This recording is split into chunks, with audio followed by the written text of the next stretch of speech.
Hello, and hopefully you're doing well. Welcome back to these book reviews that I have for you. I'm hoping that these are making use. There's a lot of books out there, and you got to read a fair amount to kind of get an overall general idea. Some of the books do have the same kind of information, just displayed in a different kind of fashion, in a way. And it doesn't make them a bad book, but it just kind of what you have to kind of expect. A lot of books out there, and it takes a long time to read and analyze them. But enough on that. Today we have an interesting book. I think I did a couple of these books already on this author, but it's called The Science of Self-Discipline, and it's by Peter Hollins. And it's the willpower, the mental toughness, and self control to resist temptation and achieve your goals. And if you don't know anything about Peter, he's a lifelong learner, but he's not a teacher, I guess. But he's of human conditions and degrees in psychology. So a lot to absorb there. But what the main problem, main issue that I come up with is that when you're a lifelong learner, you have so many things to think about, and it's always hard to kind of see the point of all of them. And so I really like Peter because he kind of demonstrates this stuff throughout his book. But the book today really talks about the science of self-control, self-control, self-discipline. And it's really about what is self-discipline to you. It takes people a long time to learn self-discipline, and I will show you share a story that how I developed it a little myself. But what is self-discipline? Well, he describes in the book that it's a learn through hardship and discomfort. And so think about that hardship and discomfort. You gotta be kind of you got to have discomfort. You got to have challenges in your life to make you unsettled because unsettlement makes you to grow in your senses in your brain. And just a way you have to be aware of your surroundings. And that is something that you have to gain through experiences too. But you got to go through enough of it. And he talks about the hardships. And we go through hardships. And maybe a hardship was, your dad dying, your mother dying, grandparents, sister, maybe you were dropped out of school or you dropped out of school. You just had a hard time in school because you were bullied, and it went through your mindset. It said, "Oh my God, I suck," and you're kind of looking at yourself as low at a low level, and that's a hardship. And there's a whole bunch of things we can say, but that is something that you have to kind of come out through. And you got to go through it to come out of it, and hopefully you come out in a positive mindset. And that's really hard, especially at a young age. And so, meditation is something that they are teaching more and more. Me being a martial artist and knowing martial arts, meditation was one of those top line mental key aspects of how you calm yourself. And that's just taking the time to yourself, closing your eyes, breathing and focusing on your breathing, and just make sure you're kind of out with the negative, in with the positive. And that's really something that you have to work on and also remind yourself to do. And then it's about willpower. Our willpower is something that we wake up with every day. It takes willpower to do things. It takes energy to think, bad and good, by the way. Sometimes people focus so much on the negative. That's so much willpower that you're wasted. It's called willpower fatigue, and it's just that you're doing a lot. It's like filling up your gas tank, or charging your battery, and then throughout the day you're using that activity there or that energy, and it's lowering that tank each and every step of the day. Each time of the day. And that becomes a lot on somebody because it takes a lot of energy. Our brains want us to protect ourselves. I mean, that's really what the brain does. It's just for protection. It's just say, okay, are you okay? Why are you nervous? Should I make my cortisol go up? That's the stress hormone. Why is my heart beating fast? The brain is telling you what's kind of going on. It's trying to protect you.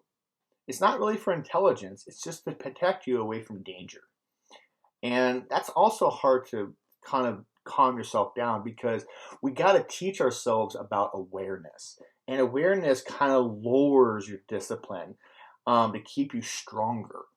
And you have to care more. You have to be valued more.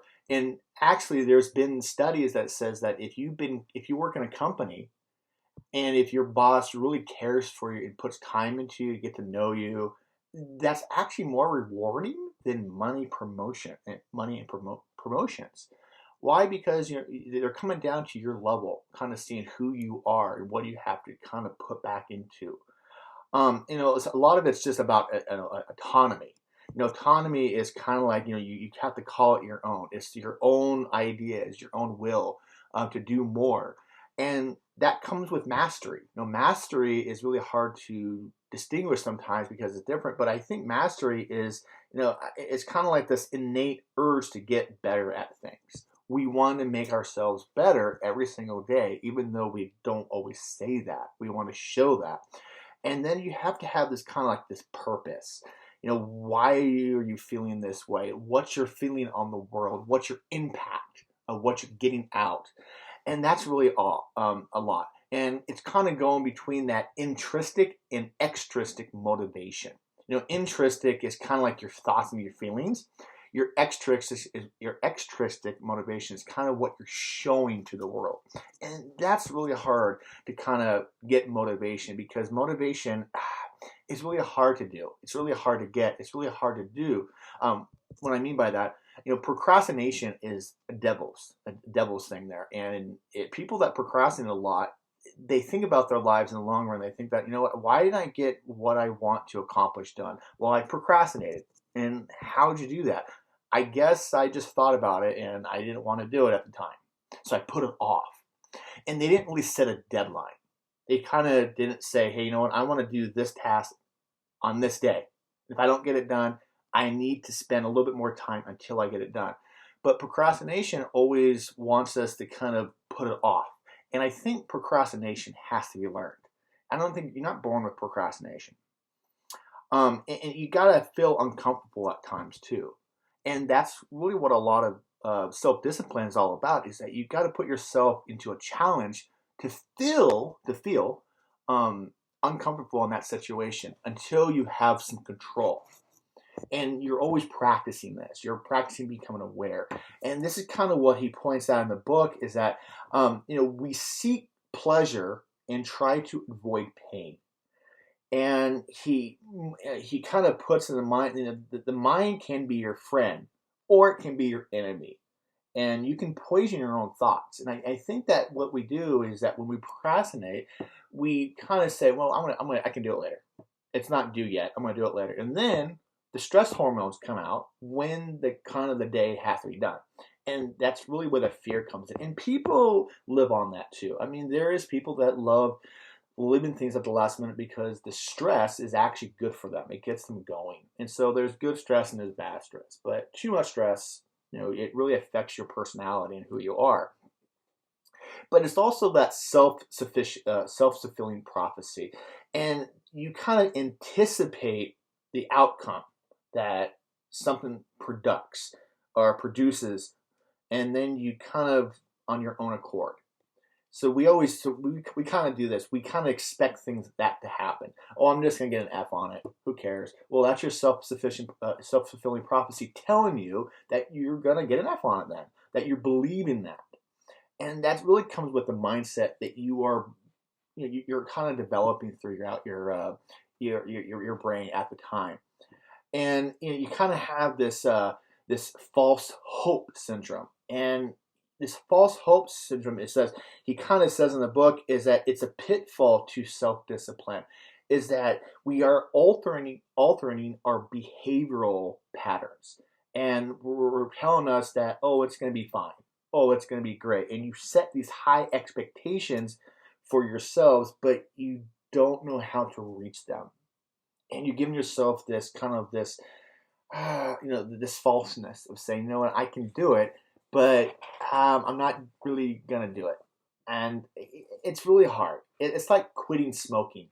Smoking is just it's a habit that you learn, through social awareness or imitation of your parents doing it. And imitation is that, when you're young, you kind of say, oh, I want to put this in my mouth. Or when I'm shaving, I'm watching my parents shave. So you're imitating that behavior and you're telling your brain that, oh, it's okay. And that's really what smoking is about. And I think Sigmund Freud, he said something about like we have this oral fixation. We want things in our mouth. And sometimes smoking is that oral fixation that we don't always grow out of. And it happens, like sucking your thumb. That's another thing about being early childhood is that when you're sucking your thumb, it's like, oh, it's an oral fixation that these stages we go through young to adult. And sometimes that oral fixation kind of sticks with you. And that's maybe what smoking is also kind of associated to about. And so what I'm trying to say is that we need to kind of think about a geometric sequence. Is that if you want to quit smoking, let's say you're having a goal, you don't want to just stop at 100%. You want to kind of delay it 50% and then delay it another 50%. So it's kind of like you're going 1/2, 1/4, 1/8, 1/16, 1/32, and you're trying to minimize it. Don't just go cold turkey. That's just done. You want to kind of minimize it, but you also want to have a reward. And so what he's trying to show you here is that it takes self-discipline. That takes practice, and that's not just for smoking. That's for anything. And also, you want to kind of go exponential. So let's say you want to learn a language. You can't just grab I don't have a language book in front of me. You don't want to grab a language book and all of a sudden it says, I want to learn all this language in one day. No, you're not. You're not going to learn because your brain can't do that. We can't learn that way. We want to learn gradually, exponential, not linear fashion. You want to kind of take that to the next step every day. So that takes discipline. And that's a learned thing. That's a learned trait that you got to go through your habit. It's also forms a habit. We're going to talk about that in a little bit. But when we kind of get to the point where we start to get dissatisfaction with our lives, we kind of start making excuses, start rationalizing, and we don't want to do that. We don't want to rationalize, because I can't quit doing this. Who cares? The government sucks. Or maybe because my friend doesn't want to talk to me anymore because we got on a bad, negative story or something like that, or a conflict. But you know what? The person over here is bad too. You're rationalizing. You're kind of go on to the next thing that maybe be related to you, but it's not going to fix the problem. And so we kind of make these excuses, but we don't know how to hold ourselves accountable when we make a stupid or an irrational decision. You want to kind of, give yourself some time. And that comes back to that meditation again, that being calm and being aware of your surroundings. And, we kind of need to think about everything is temporary in life. I think the monks believe in this, is that, everything in life is temporary and everything is going to be passed on sooner or later. And you just have to accept the time and accept stuff that you have now for yourself to benefit from or to learn from. And then after you leave, it goes on to the next thing. And I think that's what life's all about, is that we are here to try to put an impact on the world positively, maybe negatively. I mean, that's another thing right there. But you want to put yourself in a positive regard because we love being positive and comfortable with our lives. We want to build success. Everybody wants to feel success and build on pleasure. And we don't like negative. We don't. You think about it. And so you kind of want to put that in your head, and you want to create small rewards for yourself. And you're trying to build that self-discipline or maybe self-awareness of yourself. You want to have that can-do attitude. And it's really hard sometimes to do it on your own. So what he mentions in the book is that you have to have an accountability partner. An accountability partner says that I need to have somebody that's pushing me. It's like you're going to the gym, right? When you go to the gym by yourself, it is hard to push yourself sometimes and keep going. But if you have somebody there that's like a coach, it doesn't have to be a coach, but a good friend that says, you know what, we're going to work on each other. And I'm going to push you, and you're going to push me. And so your accountability partner is doing that for yourself, and doing that for you. Is that they're trying to push you, and you're trying to push them at the same time, and you can trust them. And it's a support and praise, and that's something that's really good. He talks about in the book called the Hawthorne effect. And in the 1930s, there was this electric company that they wanted to have productivity more. And so, if you ever heard of like when the boss is in the room, when the manager's in the room, what do people start to do? Well, they start to look and say, "Uh oh," they work faster because somebody's over here watching them over their head, and so you start to get like this cortisol level start to go up in your brain, and your body says, okay, I gotta somebody's watching me now, so I need to work faster and more effectively. And it's called the Hawthorne effect because it's after I think it's a psychologist or something like that he mentioned in the book that somebody is watching you, so these people in the electric companies start to work more effectively and efficiently. It's kind of like that old-fashioned saying. The old saying says that when the cat is away, the mice come out to play. And so when the cat's there, the mice can't come out to play, so you have to kind of look out. So that also, think of it this way: when you're on your own, you have to build self-discipline towards that. Is that you kind of have to think about that when somebody's watching you always, and you kind of have to put that discipline. That says, okay, you know what? Somebody's watching me. I'm going to start working effectively. And you got to think that way. You got to train yourself. Remember, education is a behavioral change.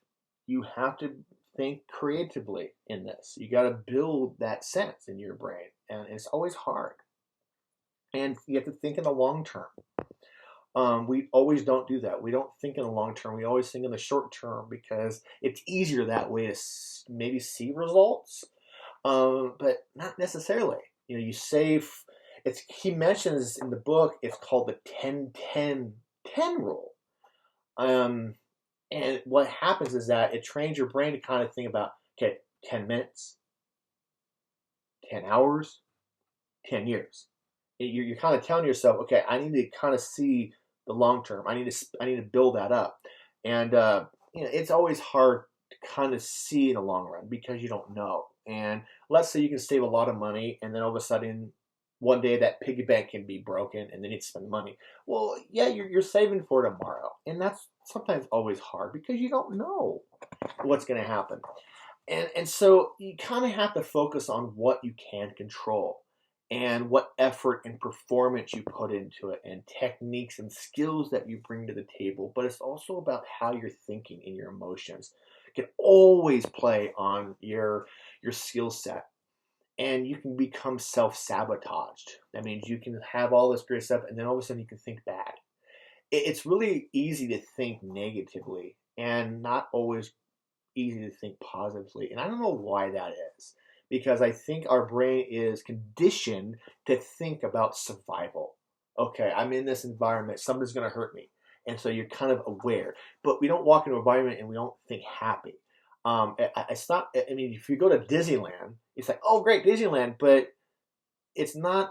You're not always thinking positive when you go to Disneyland. You're thinking about, oh my God, long lines, the temperature is hot, I don't have enough money, I have kids that I have to watch, people cut in front of me. It is a happy place, but you also need to. You're always thinking about those other factors at that amusement park, and that's kind of the awareness factor. That's the negative coming out. And survival instinct, I think, if you think of it this way. So you kind of need to think about these small steps to lead to something bigger. And that's kind of what he's mentioning in the book is that, we are trying to build our self-discipline. And to give you something on what I took away from this book and what I remember is that when I was young, I did martial arts for a long time, and that really trained my brain because I had to learn these katas. And katas are these techniques that you got to do like 25 to 26 steps, and they're, each kata. And I think there's 6 of them before you make your black belt. And each of them requires you to pass to get the next belt rank. And so this is all about, that self-discipline to say, hey, can I learn these 25 or so moves effectively and efficiently so the sensei can sense that I actually mastered with a lot of self-control and mentalitude to pass to the next level, and you're gaining that skill. And that's just a lot of practice. And I spent nights and weekends and days of practicing those different kind of katas to get that next level of rank. And so that really trained my brain to say, you know what, that's you got to practice, and it's small little steps each time.